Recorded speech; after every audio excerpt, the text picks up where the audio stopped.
Magandang araw mga Aldab Nation! May panibago na naman po akong update para sa inyong lahat. Pero bago natin ito umpisahan ay huwag niyo muna kalimutan na mag-subscribe sa aking YouTube channel at i-click mo na rin ang katabing bell button para maging updated ka sa mga latest videos na i-upload ko. At kapag umabot na ng 100,000 subscribers ang aking channel ay may sorpresa ako para sa inyong lahat.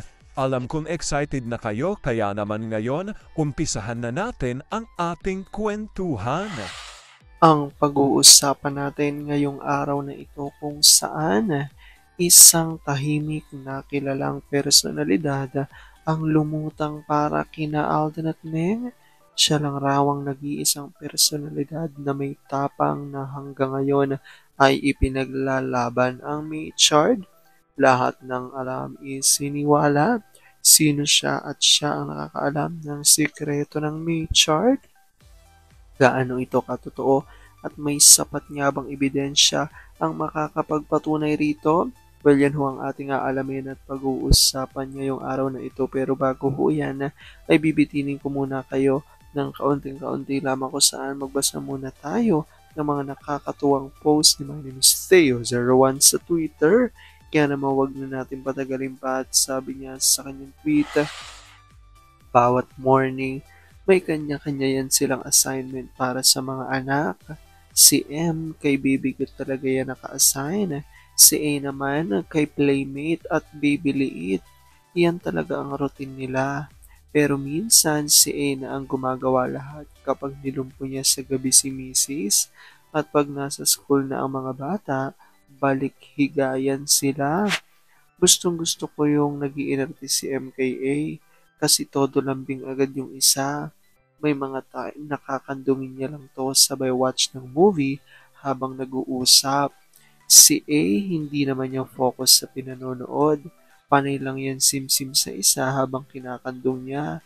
Palitan ng I love you sa kawalang kamatayang kiss. Mahal, may aasikasuhin lang ang kong property later ha. Ingat ka, samahan mo ko love. Aasikasuhin ko pang mga bata. Uwi ka agad. Si dad na lang ang papuntahin ko. Ikaw, sunduin na lang natin ang mga bata. Wala ka bang sweet sinwit kay ngayon? Tayo ang meron habang wala pang mga bata. Bad. Alam kong tuwan-tuwa ako kay sa ating binasa pero ngayon pag-uusapan na natin ang ating main topic.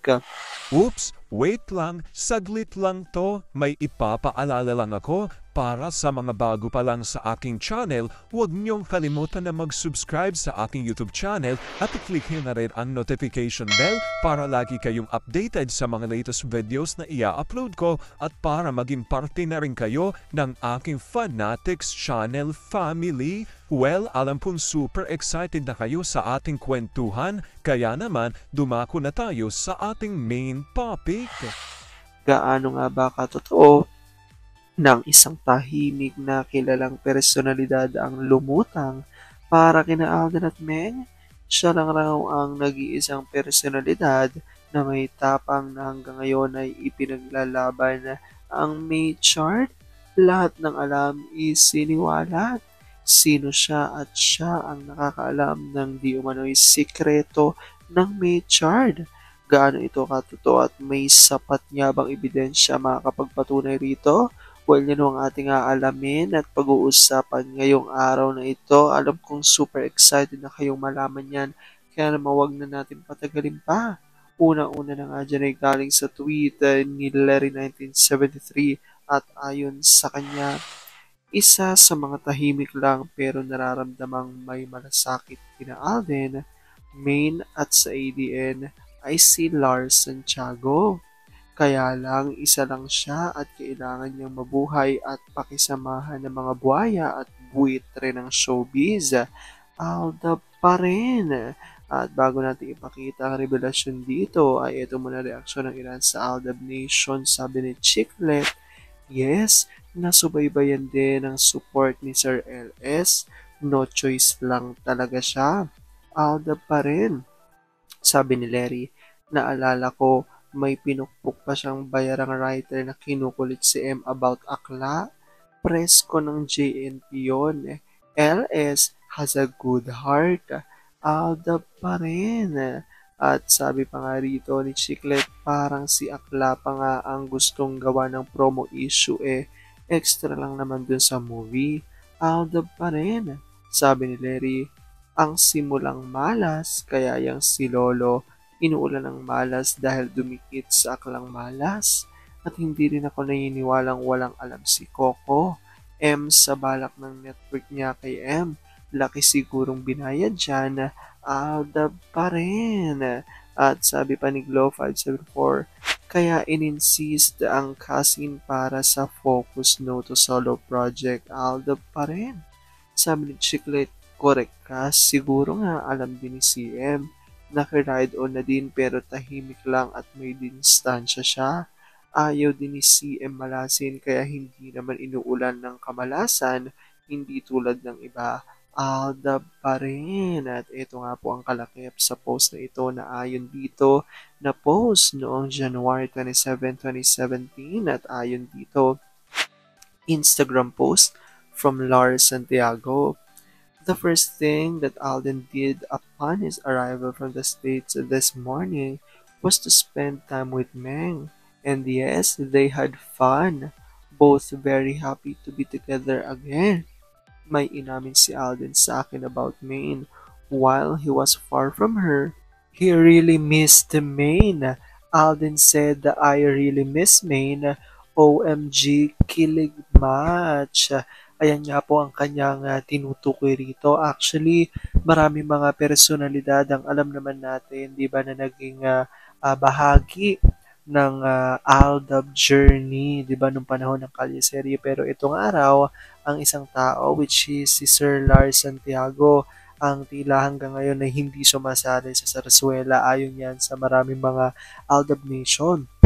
Actually, alam ko naman na syempre lahat kayo ay kilala ang ilan sa mga personalidad na naging bahagi, di ba, ng Aldab ng matagal na panahon. Marami yan, especially, di ba, nung taong 2016 kung saan nagkaroon ng season 2 ang Kalyeserye dahil nung season 1 nung aksidenteng nabuo ang Aldab sa Itbulaga noong taong 2015 ay hindi pa naman ganun kadami, di ba, ang mga lumalabas na character dito sa Kalyeserye at puro mga Dabber Gods ang nakakasama pa lang ng Aldab. Pero taong 2016, ayan nga, unti-unti na talagang sobrang nakikilala ang Aldab. Actually, after tamang panahon pala, no?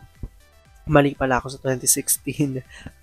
Nung tamang panahon ayan, at makikita natin na talagang kahit ang mga sikat na personalidad ay talagang pinanood at tinutukan na ang Aldab tamang panahon dito nga sa Itbulaga at maraming malalaking personalidad ang kusang lumapit kina Alden at Maine, di ba, upang kumustahin ang dalawa at makipagkilala dito nga kina Alden at Meng noong mga panahon na to. Actually, as in, sobrang dami.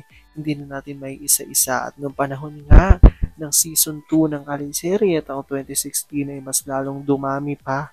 Di ba, ang mga personalidad na naging kaibigan na nina Alden at Maine, di ba, dito nga sa industriya ng showbiz, especially nung kinasal na ang Aldab dito sa Kalyeserye, ay naging ninong at ninang pa, di ba, dito nga sa kasal sa Kalyeserye. Ang ilan sa mga sikat na personalidad, una-una na dyan, ay ang yumaong pinakamagaling na reporter, journalist dito sa Pilipinas na si Sir Mike Enriquez ay isa yan, di ba, sa sinasabi ng mga Aldab Nation talagang nanindigan hanggang dulo. At ngayon nga, ang sinasabi nga nila, dahil nga sa marami ng araw di umano, ang mga sikat na personalidad ang bumaligtad at tila iniwan sa ere sina Alden at Meng at nakisali nga raw sa di umano'y sarsuela na ginagawa kina Alden at Meng, meron at meron pa rin daw natitira, di ba, na ilan-ilan na solid, di ba, na naninindigan. At ito nga ay si Sir Lars Santiago dahil ayon nga sa mga Aldab Nation, ito nga makikita natin sa ating binasa, ito nga yung sinabi noong taong 2017 ni Sir Lars Santiago, at kung makikita nyo rin daw sa mga oras na ito o sa panahon na ito,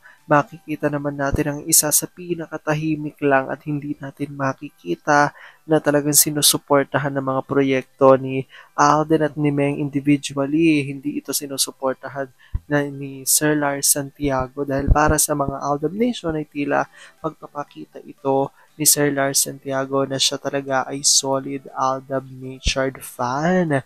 Kaya naman dahil dyan sobrang daming natutuwang mga Aldab Nation kay Sir Lar, dahil isang araw siya sa pinaguhugutan ng lakas ng maraming mga Aldab Nation upang kumapit pa at manindigan hanggang dulo na Aldab Shard is real. Well, i-comment down below nyo dyan guys kung ano po opinion nyo patungkol dito at kung good vibes bang naihatid natin for today. Alam ko dahil dito marami sa inyo mas lalo ngayong kumakapit at nanindigan na Aldab Shard is real. Pero sabi nga natin na kahit na ano pa man na mag-desisyon ni na Alden at Meng sa kanilang buhay, karera at buhay pag-ibig, ay kailangan natin sila supportan, kailangan natin ito tanggapin ng buong buo dahil yun ang kanilang deserve. At yan ang aking update for today's video. Maraming salamat mga Alden Nation. Ingat!